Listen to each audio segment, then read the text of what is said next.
Y does sky appear dark instead of blue to an astronaut? ಹುಡುಗರ, ಕೆಂಪು ನೀಲಿ ಆಕಾಶ ಆಗಿರಬೇಕು ಅಂತ ಹೇಳಿದ್ರೆ ಸ್ಕ್ಯಾಟ್ರಿಂಗ್ ಆಗಬೇಕು ಅಲ್ವಾ? ಲೈಟ್ ಸ್ಕ್ಯಾಟರ್ ಆಗಬೇಕು. ಇದು ಆಗೋದಕ್ಕೆ ಅಟ್ಮಾಸ್ಫಿಯರ್ ಬೇಕು.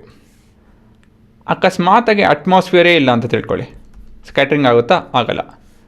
ಮತ್ತು ನಿಮ್ಮ ಸ್ಕೈ ಆಕಾಶ ಬ್ಲೂ ಮತ್ತು ಅರ್ಶಿನ ನೀಲಿ ಕೆಂಪು ಅವೆಲ್ಲ ಕಾಣುತ್ತಾ? ಇಲ್ಲ. ಅಷ್ಟೇ, ಅದೇ ಉತ್ತರ ನಿಮ್ಮದು. For one to see blue sky there needs to be scattering of light, which is possible if there is a scattering medium. As no atmosphere exists in the outer space, there is no scattering of sunlight. So no scattered light reaches the eye of the astronaut and the sky appears black to them. This is the answer. ಅಷ್ಟೇ, ಅರ್ಥ ಆಯ್ತಾ?